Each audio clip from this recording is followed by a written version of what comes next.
Genèse chapitre 22. Genèse chapitre 22. Nous lisons la parole du Seigneur. Genèse chapitre 22. Après l'histoire qu'Abraham a vécu, cette épreuve qu'il a vécue, il est descendu de la montagne. Genèse chapitre 22, le verset 19. 20.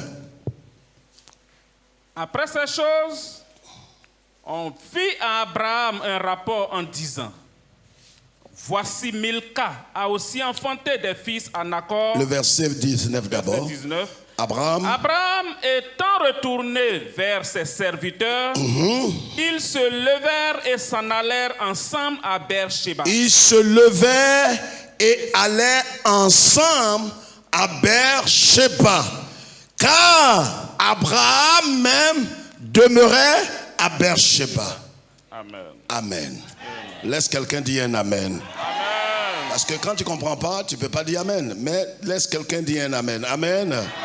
Et après toutes ces choses, on tombe directement, on va reprendre, si vous permettez, reprenons ce que le Seigneur lui a dit sur la montagne à partir du verset 15 de Genèse chapitre 22. Qu'est-ce qu'il dit?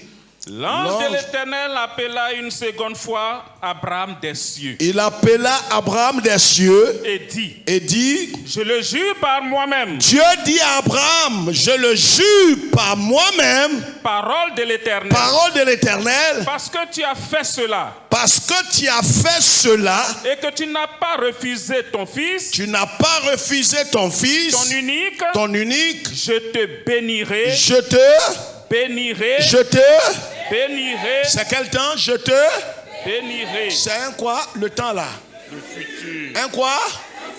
Un futur. Je te bénirai.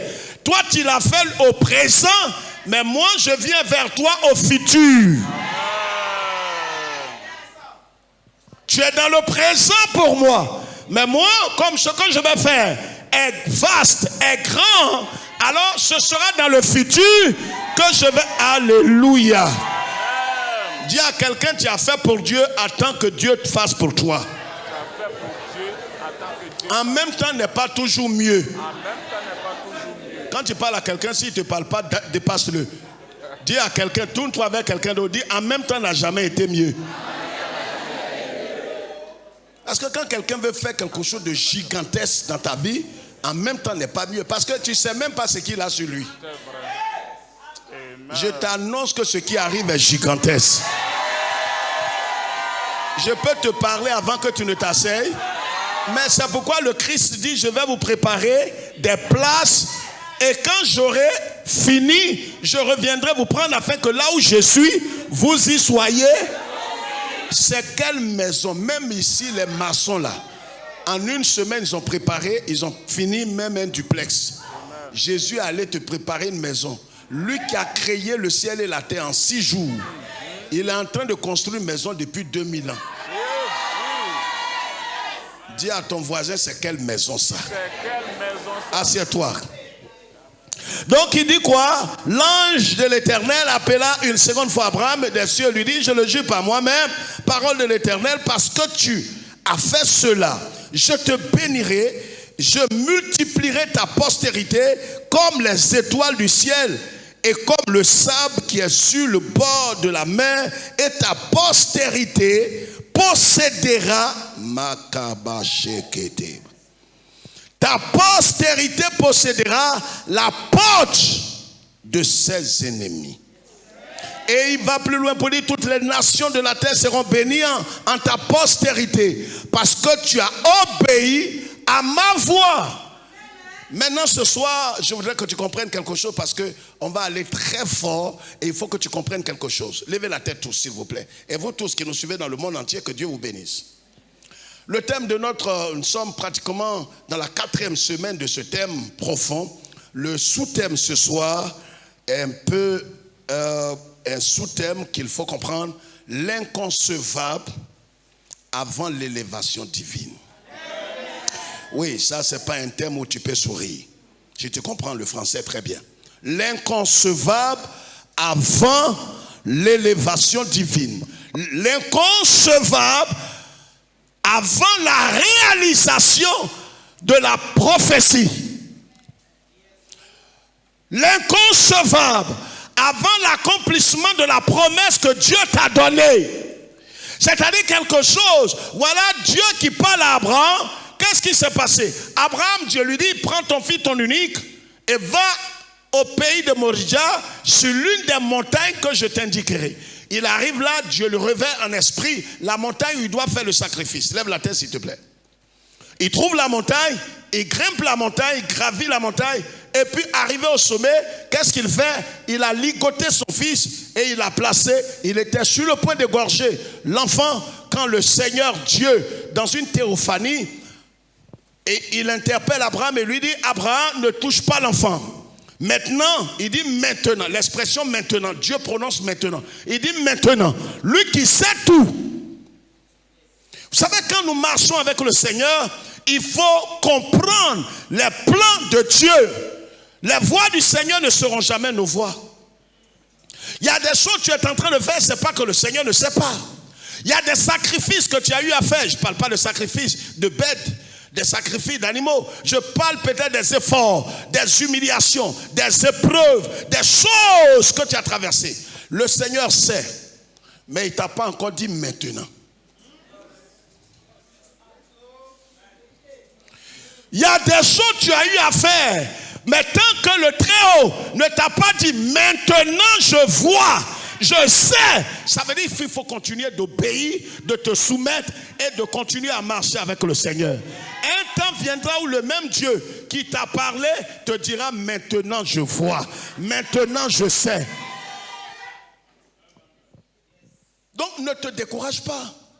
Ne dis pas, mais j'ai fait tas de choses, j'ai donné ma libéralité, j'ai fait ceci, j'ai fait cela, j'ai souffert, j'ai même contribué. C'est vrai. Mais continue d'obéir au Seigneur jusqu'à ce que le même Dieu te dise, maintenant je vois ce que tu es en train de faire. Ce temps-là viendra, parce qu'il n'oublie jamais ce que les saints font dans sa maison. Ne crois pas que ce que tu es en train de faire que personne n'a vu, Dieu ne l'a pas vu. Dieu te récompensera au temps convenable. Mais regardez pourquoi, je vais vous dire un point, pourquoi Abraham est considéré dans toutes les générations jusqu'à dans l'éternité. Je vais vous dire ça aujourd'hui. Vous savez, il y a des hommes qui sont apparus. Un homme comme Enoch, un homme comme Moïse, qui sont venus certainement après Abraham. Mais un homme comme Enoch, il a vécu avant Abraham. La Bible dit, il était tellement aimé par Dieu. Il craignait tellement le Seigneur que le Seigneur a jugé bon de l'enlever. Il n'est pas mort. Il y a eu des hommes comme Abel qui ont été sacrifiés par leurs frères. Il y a des hommes qui ont été des canaux, des instruments de Dieu qui ont opéré dans le surnaturel 10 milliards de fois plus qu'Abraham. Vous savez, souvent nous faisons des comparaisons qui ne doivent pas être comparées. Il y a des choses que nous voulons faire comme comparaison. Mais vous savez, un homme normal, un chrétien véritable ne fait pas de comparaison. Ne compare jamais ta relation avec quelqu'un. Tu ne m'as pas compris. Ne compare jamais ta marche avec Christ avec une autre personne. Parce qu'en vérité, le monde même dit comparaison n'est pas raison. Il y a des comparaisons qu'il ne faut pas faire. Ne compare pas ton foyer. Ne sois pas une femme insensée, un homme insensé, tu compares ton foyer. Tu ne sais même pas dans quelles conditions véritables et spirituelles les gens vivent. Tu as l'impression que tu es misérable, mais tu ne sais pas que tu as le meilleur avec toi. C'est vrai que tu es marié, tu n'as pas d'enfants, mais il y a quelqu'un qui est marié, qui a des enfants, mais tous ces enfants sont des délinquants. Donc en vérité, avec Dieu, tu es béni. Amen. Ce que tu appelles épreuve ou difficulté n'est pas difficulté. Amen. Ce sont des sujets pour que tu te rapproches du Seigneur. Amen. L'inconcevable avant l'élévation. Comment Dieu peut-il permettre certaines choses sur le chemin de la gloire, sur le chemin de l'élévation? Comment le Seigneur peut-il permettre? Voilà ce que l'église évangélique ne veut pas entendre aujourd'hui. Je vais devenir grand. Je vais régner. Tu vas mourir les yeux ouverts. Tu risques de t'évanouir. Tu risques de réveiller certaines maladies dans ta vie. Il y a des choses. C'est pourquoi Abraham n'a opéré aucun miracle. Il est considéré comme le papa incontournable et éternel de la foi. Mais c'est ça ton cerveau doit comprendre. Il a fait quoi pour que tu sois le père? C'est-à-dire, il y a des domaines dans lesquels personne ne te considère, personne ne voit tes exploits, mais Dieu lui sait le sacrifice que tu as fait. Il n'a fait aucun miracle. C'est comme son petit, il s'appelle Jean-Baptiste. Jean-Baptiste n'a fait aucun miracle. Jésus le regarde et dit à tous les apôtres, vous connaissez ce monsieur? Il dit, oui, mais maître, on le connaît, Rabbi. C'est pas lui qui t'a baptisé. Mais lui là, c'est un faible, il n'a fait aucun miracle. Il est prophète. Comment tu es prophète et tu n'as fait aucun miracle? Aucun, même un possédé n'est pas délivré ta main. On dit, tu es mort, ton ministère est mort, tu n'as pas l'onction. Il n'y a pas là quelqu'un? On dira de toi que tu n'as pas l'onction. Parce que pour eux, il faudrait qu'ils voient des choses tangibles de leurs yeux pour confirmer, avoir la confirmation de la véracité et de l'originalité de ton ministère. C'est pourquoi les gens sont obligés d'aller mettre leurs mains dans les interdits pour faire des miracles pour que leur peuple les croie. Abraham n'a fait aucun miracle. Abraham n'a aucune puissance propre à lui pour opérer dans le surnaturel. Mais Dieu dit, à l'exception de Moïse, même dans l'au-delà, ce qui est plus grave, le séjour, l'endroit où tous les morts vont se retrouver, avant le paradis, c'est-à-dire l'antichambre du paradis, a été baptisé au nom d'Abraham. On appelle ça le Saint. J'appuie. On ne dit pas le Saint d'Enoch. On ne dit même pas le Saint de Moïse. Le seul être humain qui a vu Dieu dans son dos s'appelle Moïse. Mais Moïse, c'est pas neveu, c'est pas camarade d'Abraham. Abraham, c'est le faquet, le baba. En temps, Moïse a opéré 10 miracles. Non, Dieu ne se fait pas appeler le Dieu de. Le premier nom dont Dieu se réclame. Je vais vous choquer ce soir. Vous savez que Dieu s'est démembré. Non, tu ne comprends pas. C'est-à-dire, Dieu a enlevé certaines lettres de son nom pour mettre ça dans le nom d'Abraham. La première, l'unique personne pour qui Dieu a fait ça, c'est Abraham. C'est pourquoi Dieu s'appelle Yahvé, le tétragramme. Dieu, là, il n'y a pas de voyelle en son nom. Yahvé, c'est Y, quoi? H, W, H. Il n'y a pas de voyelle dedans. Il y a voyelle?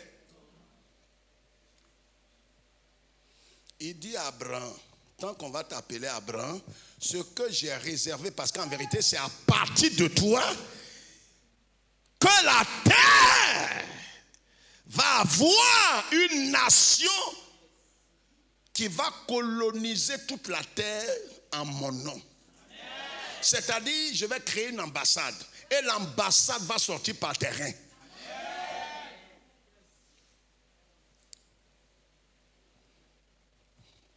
Et il se fait appeler le Dieu d'Abraham. Quand quelqu'un n'a jamais fait de miracle. Tu vois, les choses sensationnelles, émotionnelles que tu cherches peuvent te perdre. Parce que souvent, on peut voir ces choses sensationnelles, mais ça n'a pas de valeur devant Dieu. Dieu enlève une lettre de son nom, H, et il met Abraham. Il met Abraham. Il dit, ta femme là, je change son nom. Je vais prendre une lettre de mon corps ici, je vais mettre. Elle s'appellera plus Sarah, elle va s'appeler Sarah. À qui Dieu peut faire ça encore? Dieu va prendre lui-même les lettres. Il n'y en a pas assez. Il va prendre pour mettre dans ton nom. Abraham est unique. Mais on ne comprend pas tout ça. Parce que tu ne sais pas la vie que ce monsieur a menée. Il n'est pas parfait. Abraham, il ment. Il mentait. Le monsieur, il a eu tellement de problèmes. Il avait tellement peur qu'il a livré sa femme. Il a donné sa femme à un monsieur, on l'appelle Abimelech. Le monsieur lui a dit, c'est qui la jolie femme que je vois là? Et c'est pourquoi? Il dit, oui, ben je vais prendre la femme là. Et c'est ma soeur, c'est ma soeur. La femme Sarah, je suis pas, tais-toi, tu es ma soeur. Dit, ah ben voilà, ta soeur me plaît bien, il faut l'accompagner dans ma chambre. Il n'y a pas quelqu'un, c'est pour dire qu'il n'est pas parfait. Abraham l'accompagne. Le monsieur prend la femme. La nuit, il se déshabille. Dieu l'Éternel apparaît à Abimelech pour lui dire, la femme que tu veux toucher là, tu la connais? Et qui parle là? C'est moi l'Éternel.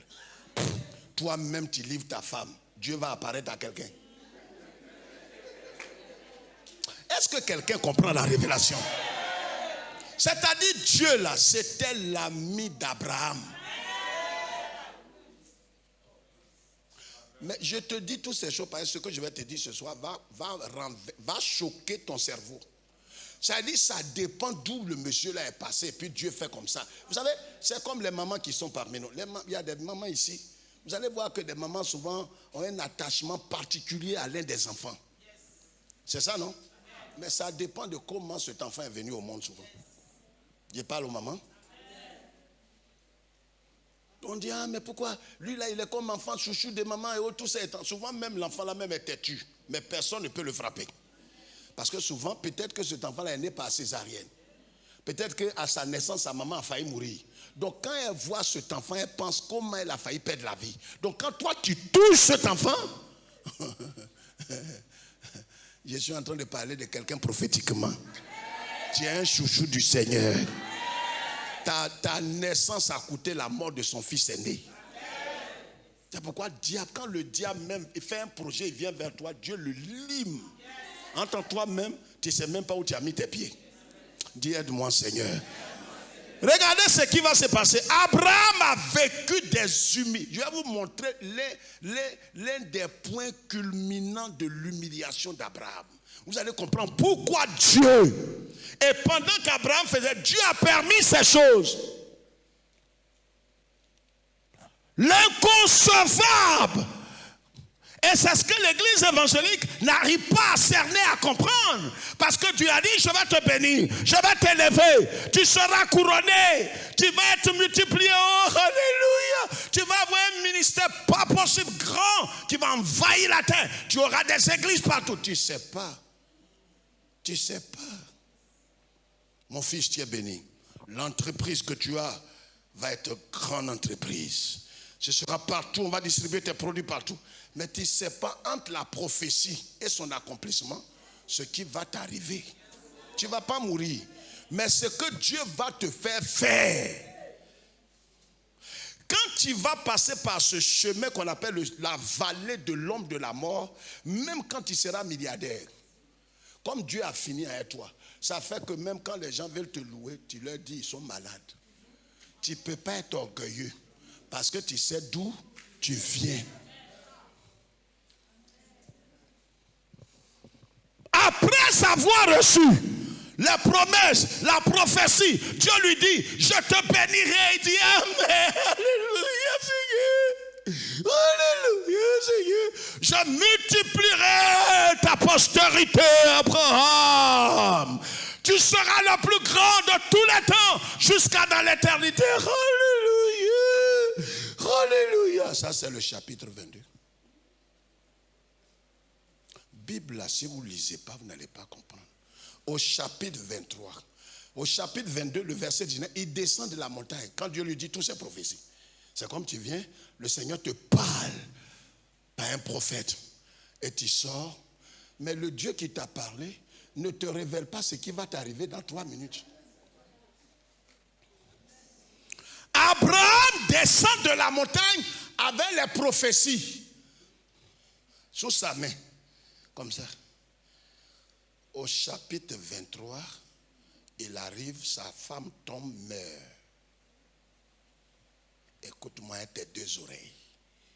C'est ce qui fait que tu ne vas pas, peut-être tu n'es pas né pour continuer la marche, tu risques d'abandonner la foi. Parce que ce que Dieu est en train d'orchestrer, il ne va pas te révéler. C'est pourquoi je parle d'inconcevable avant l'élévation. Dieu, il donne une parole à Abraham. Mais Abraham ne pouvait pas imaginer. Et c'est inconcevable qu'après avoir reçu une telle prophétie, une telle parole, Abraham tombe plus bas qu'un chien. Il arrive chez lui à la maison, sa femme tombe, meurt. Mais donc quand tu dis tu vas multiplier ma postérité, c'est avec qui? Dieu. Pourquoi tu peux faire ça? La femme avait 120 ans. Et quand sa femme est décédée, Abraham a vécu 5 ans de plus. Il est mort à 175 ans.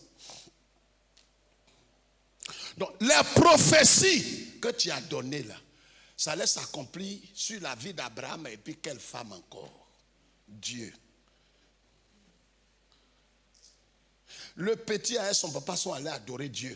Ils viennent te raconter, il vient raconter à sa femme et le petit, ah maman, voilà ce que Dieu a fait. La même soirée, sa maman meurt. Regardez-moi dans les yeux, ce n'est pas le temps d'écrire. Voici ce que 99% des églises évangéliques ne peuvent pas comprendre. Quand Dieu m'a révélé ça, j'étais choqué. Je n'ai pas lu sur Internet. Ce n'est pas quelqu'un qui m'a dit ça. Dieu m'a dit qu'il faut continuer la lecture. Voyez le préalable. C'est pourquoi le Christ est venu, lui qui est Dieu tout-puissant, il a été abaissé en dessous des créatures que lui-même a créées. C'est des anges qui le fortifient, dit maître, ça va aller. Hein? Ça va aller. Voilà un peu d'eau. Le maître est encouragé. Regarde, il y a des quand je dis Seigneur, rends-moi grand Seigneur, je possède, Seigneur, je suis au sommet, mets-moi au sommet. Quand tu dis mets-moi au sommet, est-ce que tu sais où on passe pour arriver au sommet? Non, c'est à toi, je dis. Sommet là, tu sais où on passe? Première chose, ceux qui écrivent, il perd son épouse après la promesse, après la prophétie. Je n'ai pas dit tu vas perdre quelqu'un, mais j'ai dit tu ne sais pas ce que Dieu va t'arracher avant qu'il ne te fasse asseoir. Il perd son épouse après la prophétie. Dieu lui a dit il va le multiplier, il va le bénir, il va l'élever. Ah, il arrive à la maison, c'est l'élévation là qui a commencé. Écoutez, il n'y a pas quelqu'un ici qui va garder sa Bible. Va jeter, nous tous on va jeter nos Bibles. C'est quelle prophétie bête ça? C'est quelle église maudite? Des pasteurs maudits. Seigneur, garde mon cœur. Et jusqu'à dire que j'ai fait mes libéralités. J'ai donné des offrandes au Seigneur ce jour. Et j'arrive, c'est ça qui m'attend, Seigneur. C'est pas Dieu qui a parlé dans cette église est mon. Tu m'as dit tout. Et tu as raison quelque part. Parce que comment on te prophétise l'élévation, tu arrives à la maison, c'est le deuil. Voilà verset, chapitre 23. Lis Claude.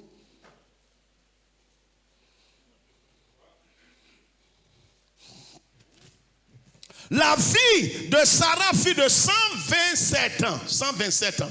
Telles sont les années de la vie de Sarah. 127 ans, pas 120 ans. 127 ans. Sarah mourut à Kirsha Arba, qui est à Hébron, dans le pays de Canaan. Et Abraham vint pour mener deuil sur Sarah et pour la pleurer. Et quand sa femme est décédée, comme si cela ne suffisait pas, c'était dans un lieu étranger, dans un pays étranger, dans une ville étrangère. Sa femme est décédée. Abraham, qui est considéré comme prophète, c'est Dieu même qui a dit à ce monsieur-là, qui avait pris sa femme, que c'est un prophète de Dieu. C'est pour la première fois qu'on découvre qu'Abraham est prophète. Un prophète qui n'a jamais fait de miracle. Mais ça va vous choquer, la suite. Abraham va vivre une humiliation pendant qu'il a perdu sa femme. On ne l'a pas encore enterré. Regarde, je vais te dire ce soir, quand Dieu veut te mettre là où il n'a mis aucun homme de ta maison, mais là où il va te faire passer, aucun homme de ta maison aussi n'est encore passé par là. Est-ce que quelqu'un m'entend? Même si tu veux, il ne faut pas crier amen. Ça, c'est la nourriture des aigles. Les moineaux, là, quand on parle de ça, taisez-vous. Mais ça, là, si ça arrive sur toi, ça va te tuer. Abraham, il descend de montagne. Voilà la nouvelle qu'il trouve. Toi, tu vas continuer d'adorer ce Dieu, il ne faut pas me dire amen. Tu vas sortir. Tu ne peux pas. Même ici, on prie. Tu as donné même tes petites offrandes, tes libéralités, tu sors. Voilà, on coupe courant. Ah, c'est quel Dieu ça? C'est quel Dieu? C'est quel courant on coupe? Je viens d'apporter mon offrande au Seigneur. On dirait que c'est l'église qui a coupé ton courant. Tu allais manger, je ne sais pas, pâte de porc. Ça a cassé ta dent après le culte de dimanche. C'est quelle attaque ça après dimanche? Un dimanche encore. C'est quelle église? C'est quelle onction? Il peut manger porc et ma dent se cale. Les sorciers. Toi-même, tu n'as pas voulu trouver poisson. Pas de porc. En tant que tu connais la force de tes dents. Ça a cassé ta dent. Tu vois les génies et tu vois les sorciers qui ont mangé l'église. Dis à ton voisin, on dirait c'est de toi, il veut parler. Religieux. Lis le verset 6 et 7. Lis le verset 6 et 7. Regardez, la deuxième humiliation qu'Abraham va connaître. Est-ce que quelqu'un me comprend ce soir? Non, et laisse quelqu'un me répondre. Est-ce que quelqu'un est en train de comprendre quelque chose? Est-ce que tu vois l'inconcevable? Quand Dieu veut te positionner, il y a des choses inexplicables qui arrivent sur ton chemin. Et si tu n'es pas mort à toi, tu risques de jeter le pont. Dis non, Dieu. Non, là où tu es arrivé maintenant, honneur à Dieu. Moi, il ne peut plus te suivre. Ben, ça, c'est plus affaire d'église maintenant. Ça, c'est pas affaire d'église. C'est malédiction ancestrale. Papa dit malédiction n'existe pas. Ça, c'est malédiction ancestrale qui existe dans ma vie. C'est malédiction ancestrale. Misérable. Tu n'as jamais connu Christ. On t'a prêché bonbons, chocolat. Et on t'a dit que la vie chrétienne, quand on vient, il n'y a pas de souffrance. Ce que tu subis là, ça c'est maternel. C'est pourquoi Jésus dit, venez à moi, vous tous qui êtes fatigués et chargés. Il dit, quand tu arrives, tu es payé. Il dit, on ne paye pas. C'est gratuit. Tu ne sais pas ce que tu vas payer.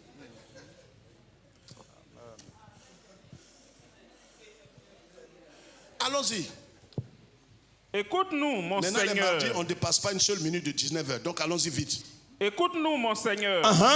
Non, lis avant ça. Abraham se leva devant son mort. Ouais, le cadavre de Sarah est couché. Abraham est en train de chercher tombeau. Hey!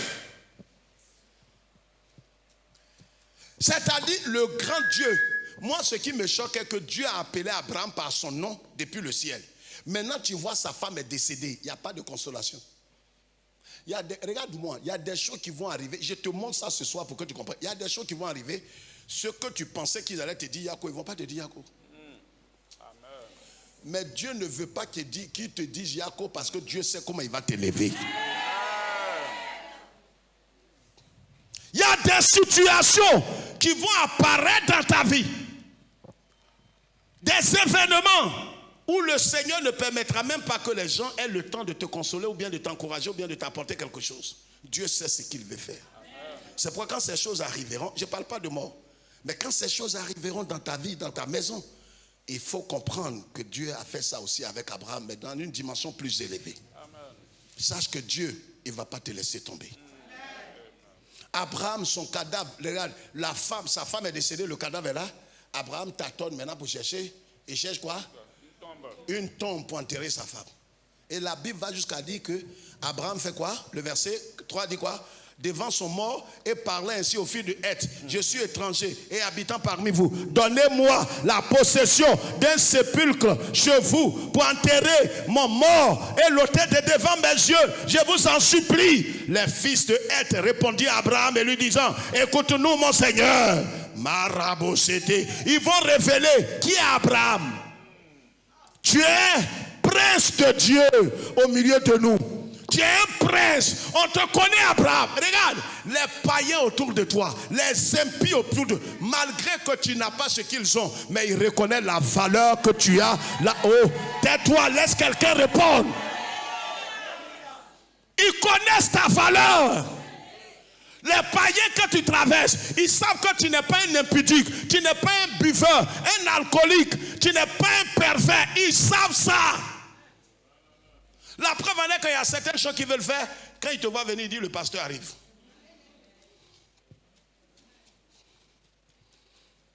Ils voient l'étoile qui est sur ta vie. Les païens là, ils ont dit à Abraham, tu es un prince de Dieu. Depuis quand ils savent ça? Comment un prince vient pour s'humilier? Mais regardez, le deuxième plus grand point, la deuxième humiliation qu'Abraham va connaître après la mort de sa femme, lis le verset 7. Vas-y vite, on doit finir avant 19h. Abraham se leva et se prosterna. Il fit quoi? Se leva et se prosterna. Abraham, le prince de Dieu, le prophète de Dieu, celui qui a reçu la promesse, celui qui a reçu la... Regarde, lève tes yeux, regarde ici. Dieu va t'amener dans une humiliation humiliante. Tu vas te prosterner devant des impies. Entends, tu as dit, je suis prince. C'est pas normal, c'est pas normal. Les princes sont sur les chevaux, les esclaves sur les chevaux, les princes marchent. Mais Dieu va te faire ça. Tu es un aveugle spirituel, ceux qui chantent ça, ils n'ont rien compris. Il y a des chemins que Dieu va te faire passer. Toi-même, tu vas douter de ta foi. Ça dépend de où il te conduit. Ceux qui vont à Paris, ils ne paient pas même bien que ceux qui vont au Mali. Je ne vois pas ta main. Que Dieu t'accorde le Mali. Quand quelqu'un va à Dubaï, il ne paye pas même prix que quelqu'un qui va à San Pedro. J'appuie où je laisse ça. Vous allez même dans la même agence. Ouais, quand on est à l'aéroport, ouais, tu te promènes sur tous les quais. Ouais, vous êtes dans le même restaurant. Mais le temps vient où chacun va savoir la destination de chacun. Les voyageurs en partance du Mali doivent maintenant se diriger vers le quai BA. Et tu vois maintenant, lui qui a grosse valise, il a en 3 pieds. C'est-à-dire, il a costume, il a gilet, il a tout. Il s'en va vers Mali. Regardez-moi ça. De toute façon, il est sapé même. Tu crois qu'il va à London. Or, toi-même, tu es dans basket, petit t-shirt. Tu vas à London. Lui qui va tout près, là, vol d'oiseau, là, il est sapé, on dirait coquelier. Là où on est assis ensemble, là, ça c'est aéroport. On ne sait pas. Même quand on va payer, même ceux qui vont en France, ceux qui vont à Dubaï, aux États-Unis, souvent on va dans la même agence. C'est la destination qui diffère. À l'heure où je parle, on est dans la même agence. On est en train de prendre nos tickets. Mais destination, je ne sais pas où toi tu veux aller. Il y a 2 destinations. Il y a l'enfer et puis il y a paradis. L'enfer, son billet coûte moins cher. Car c'est le chemin large. Là-bas, tu peux donner tes fesses. Tu peux donner ton ventre. Tu peux fumer, boire. Tu peux tout faire. Et puis tu continues de danser à l'église. Tu vois? Mais paradis, on peut crever ton œil. Ton bras là, on peut couper. Le chemin est étroit. Toi-même, tu marches, tu tombes. Tu marches une fois chaque semaine. C'est dur. Et ceux qui sont sur le chemin là, ils se demandent si toi, tu es dans la voie de la vérité. Et si tu es dans la voie de la... Pourquoi tu n'as pas ce qu'ils ont? Abraham se prosterne devant les enfants d'Héti. Des impies. Et même il dit à Abraham, tu es un prince. Comment quelqu'un est prince et il se prosterne? Pas une seule fois. Abraham va se prosterner 2 fois. Une première fois, il s'est prosterné. Ils lui ont dit, lève-toi, vieux. Il y a quoi ton problème? Il dit, je vous demande pardon. Donne-moi une portion, il va enterrer ma femme. Il dit, mais prends quelque chose. Abraham dit non. Voyez, quand tu es sur le chemin étroit, tu n'aimes pas la gratuité. Tu es prêt à sacrifier ta vie, à renoncer à ta vie. Ce n'est pas la façon. Oh, le premier garçon qui va, oui, alléluia. Seigneur, oh, mon âge, Seigneur, il possède. Oh Seigneur, voici ma femme. Oh, non. Tu vois s'il vient de Dieu ou si elle est de Dieu. Abraham dit, je ne vais pas prendre ça gracieusement. Je vais payer. Verset 11, qu'est-ce qui se passe? Verset 12. Non, non, Seigneur, écoute-moi. Je te donne le champ. Verset 12. Verset 12. Abraham se prosterna devant le peuple. Abraham se prosterna encore. Comment un prince de Dieu, un ami de Dieu, celui à qui Dieu parle bouche à bouche, celui à qui Dieu a dit, je jure par moi-même, je te bénirai. C'est quelle bénédiction où Abraham est prosterné? Tu dis, moi, mais voilà l'évangile qui est là. Pasteur, ça, la vérité est bonne à dire. Là où on s'en va maintenant, je ne comprends plus ma vie. Parce que la dernière fois, le culte d'action de grâce, les prophéties qui ont plu sur moi. Mais aujourd'hui, c'est le contraire. Les gens viennent de me renvoyer de l'église, me renvoyer du travail. Comment je vais payer ma maison, pasteur? Comment je vais payer ma maison? On dirait que c'est moi qui t'ai renvoyé. Tu as prié la dernière fois, je suis au sommet. En temps pour monter au sommet, Dieu doit t'abaisser. Il nous reste 2 minutes. Abraham, qu'est-ce qui va se passer? Il parlait ainsi à Ephron en présence du peuple. Il se prosterna. Après toutes ces choses, Abraham comprit Ephron et Abraham pesa à Ephron l'argent qu'il avait dit en présence des fils d'Héthé, 400 cycles d'argent ayant coûté chez le marchand. Après tout ça, vers chapitre 24, Abraham était vieux, avancé en âge, et l'Éternel avait béni Abraham en toutes choses. Comment tu attends qu'il perde sa femme et se prosterne devant des impies, des pervers, et c'est après ça qu'il l'arrose? Voyez l'évangile de prospérité qui va te conduire en enfer. Tu comprends maintenant? Les choses ne seront pas faciles. Les gens te disent non, ne crois pas, tu es un prince. Tu es un prince. Lui qui est couché à terre, c'est un prince de Dieu. Toi, ton prince, là, on ne sait pas où tu as pris ça. Mais c'est des païens qui reconnaissent en Abraham un prince de Dieu. Mais malgré son titre de prince, il se couche à terre. Le patriarche, quelqu'un qui a vu pratiquement l'action de Dieu et qui a vu pratiquement Dieu sous ses yeux, c'est lui qui est dans la poussière. Et toi, qui n'as jamais entendu sa voix, c'est ton cou là, on va couper. Tu vois la vie chrétienne? Ce que tu vois sur internet, c'est pas ça. Pour aller au ciel, le chemin est petit.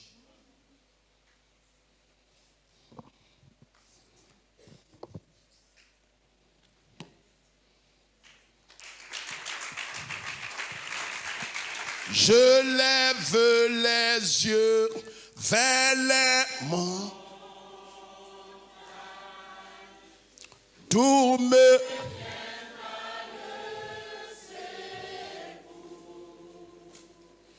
le secours me délai des armées qui a fait les cieux.